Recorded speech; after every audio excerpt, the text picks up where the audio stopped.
In today's video, we're going to be turning this iconic scene from Zelda You witness a king's revival and the birth of his new world into a manga.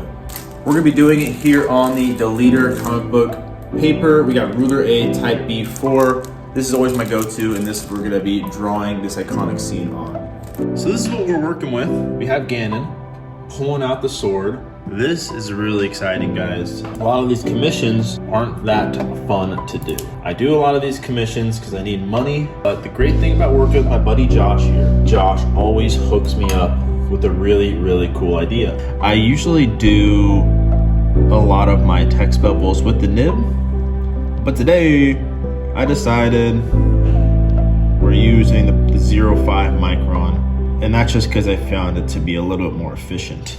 It doesn't have that energy that I was kind of talking about, but you can still get the energy. One thing that my buddy Josh was very, very particular about was to really show off the jewelry that Ganon wears. One thing I think to be super cool with Ganon's new design, how much jewelry he has. I'm not super familiar with Ganon. I've only really played like the Smash Bros games, and that's really my experience with Zelda and all of that.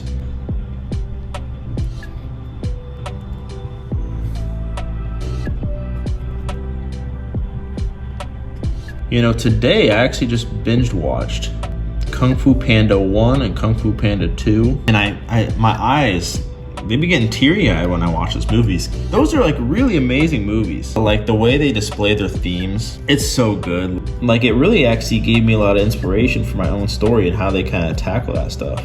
And with the first movie, I low-key was sitting there siding with Tai Lung. That doesn't mean I want Po to or Shifu to lose, but I understood Tai Lung so deeply because I don't know if you guys know this, but I'm actually like a track athlete. Like I went to college for it. I'm a 7-time All-American. Not to toot my own horn, but I understand the grind and like trying to accomplish something. And bro just wants to be what he's been training his whole life for. And like honestly, what did Tai Lung do that was really that bad? He didn't terrorize the city, man. They were even that far from the city. He went straight to Shifu. He didn't attack civilians or nothing. Some long, nice lines.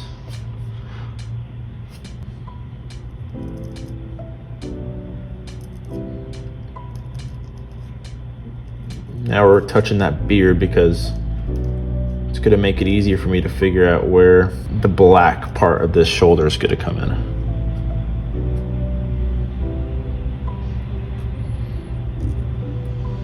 Any scene that has a lot of weight, more so intense scenes like this one right here, is being able to have that weight. And adding that weight can really be done by simply adding more ink, adding more contrast, because nothing gets more bold than black.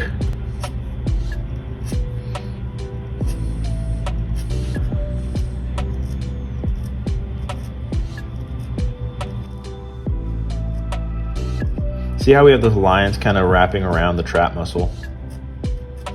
That's what I like. And then we're gonna, boom. I'm not gonna go too crazy into this band here because we have thick ink that just got applied. And I don't want to take any chances of smearing it. So we're gonna go right down here. Add more cross hatches into this.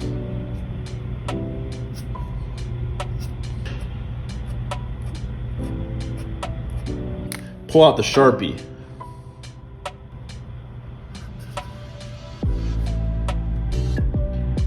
Sharpie comes in clutch. Sharpies are super dark.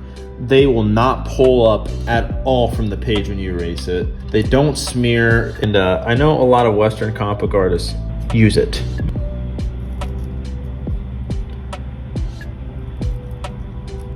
I mean, the Sharpie has some quality ink that comes out of it. There's lots of it. Gets the job done for filling big spaces, and you can get it at the Dollar Tree. Let that sink in. This is gonna sound a little bit crazy, guys, but we're gonna pull out the Sharpie. You see these X's? That means we're gonna black all of this out. I know what you're thinking. Oh my God, that doesn't look good. Stop right now. And trust me, that is like that's the fun part of this, is those risks. Completely blacking out all of this. Like I was saying earlier, there's like a really insane shadow right here.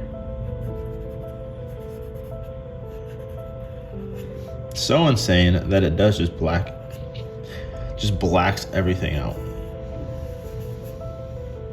Looks like this is also all black, so we're just gonna go like this.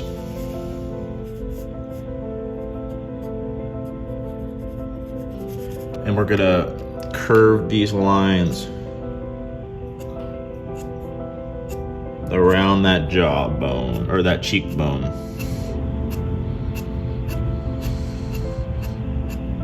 See how good that's looking? Oh man. That is looking pretty sweet.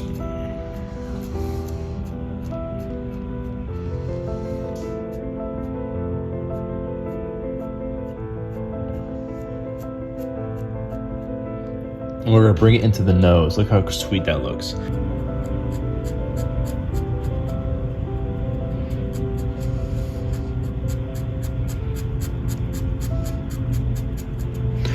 You know, kind of like that, and then bring it into the bottom of his lip.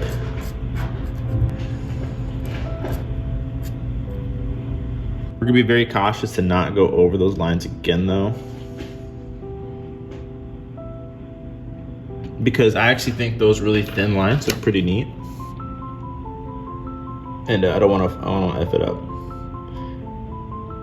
And now we're messing with the center of his face. So it's very important we don't mess it up.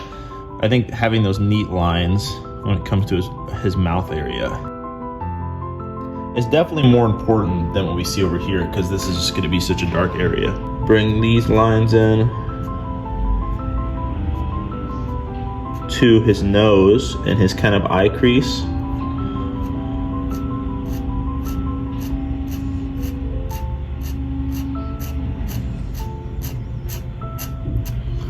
Because that is also going to be another really dark area.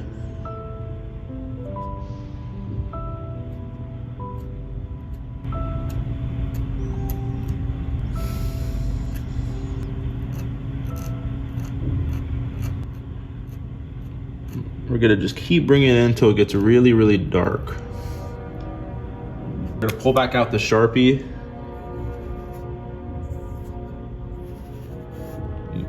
Get that really thick line here. Boom. That was pretty sweet. Let's get this, the outline of his nostrils, nose.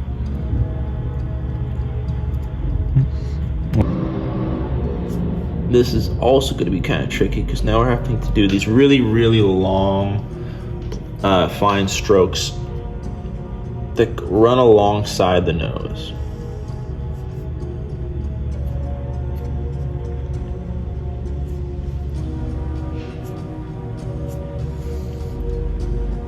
There we go. And we're going to keep bringing it around, keep the flow going.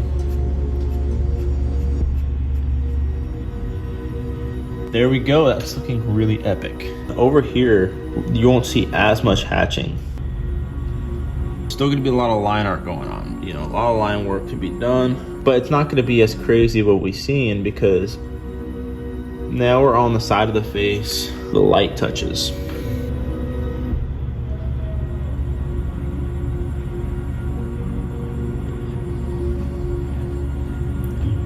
Oh yeah, that's looking pretty sweet. And here I want really small lines. So back onto the Kung Fu Panda talk, because that's something to talk about. And I just watched the third one. Kung Fu Panda 3 is pretty mid, I'm not gonna lie. And honestly, Po can be kind of annoying because for one, he keeps calling Lee his dad.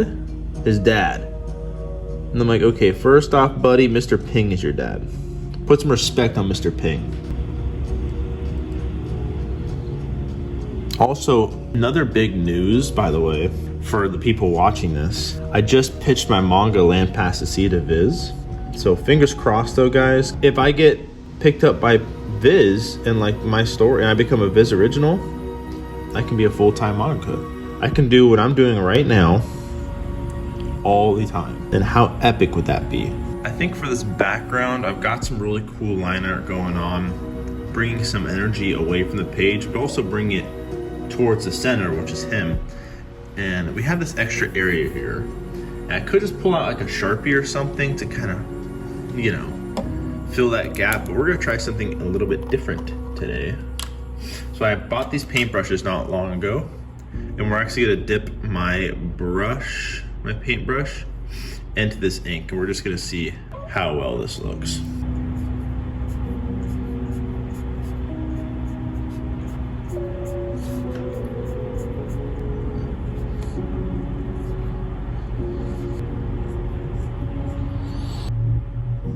Oh wow, that's beautiful.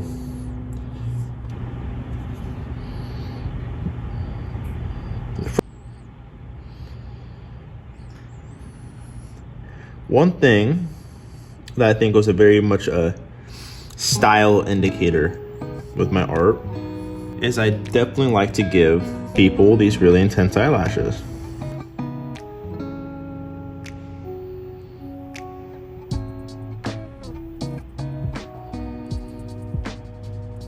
So these little areas that you guys are kind of see that I'm not inking in, almost like these little circles you see that's kind of infiltrating the pupil. That's essentially light. That's a very, very small light source that's actually interfering with the pupil. And then one thing I always do too, which I think I'm actually going to do with a 005 pen, I don't want to leave this white area completely white, you know? I want that eyelid to almost look like it has a small shadow. There we go. There is in the flesh. It looks really freaking good. And remember, we still have to add in the gray tones. Now we're gonna move on to this second panel. There we go. We're gonna make this starting with the leg. Look at that. Pulling out the 05 again to crush this text box. As you guys can see, we're still adding a lot of energy to it. Not really making like a perfect circle, like, you know, what is most commonly used in manga, comic books, really any of that stuff. I want to add a lot of energy to it because like the actual text itself, it's pretty intense. You witness a King's Revival. Like I want it to feel almost uneasy for the people reading it.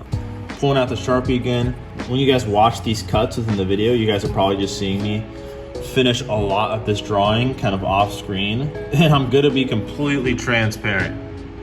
It's because I am running low on phone storage because I record everything on my phone and my phone is not liking it. So I apologize for not waiting for you guys.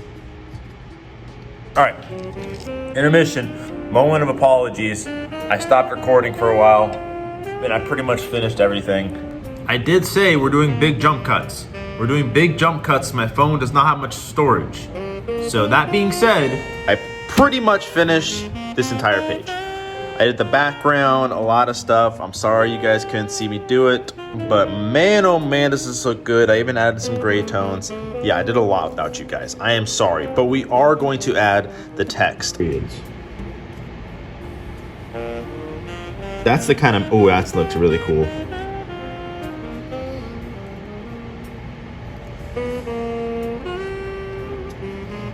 That is honestly exactly the energy I want right now.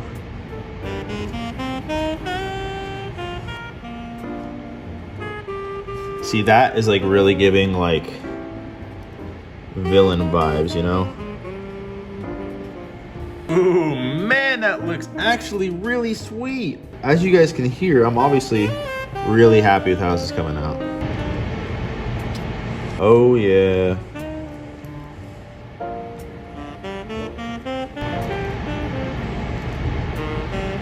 Like that right there is intense. That is intense.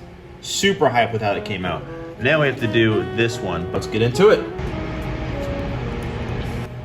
I thought this was going to be really difficult.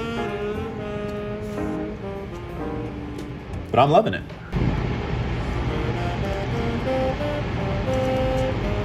That is just so intense.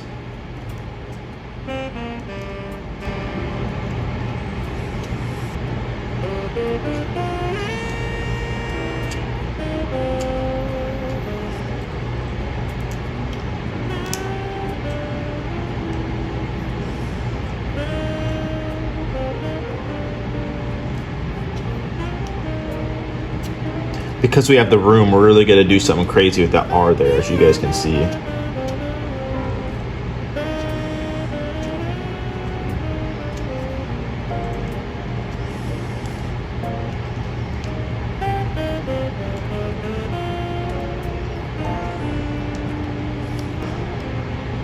There we go. The piece is now finished. It looks absolutely amazing. I'm really happy with how this came out, especially the typography, the background, the suspense. I really hope my man Josh loves this piece. Boom, ready to get shipped out. I always like to leave a little sweet note that shows my appreciation to whoever decided to order a commission. So let's get this to the post office.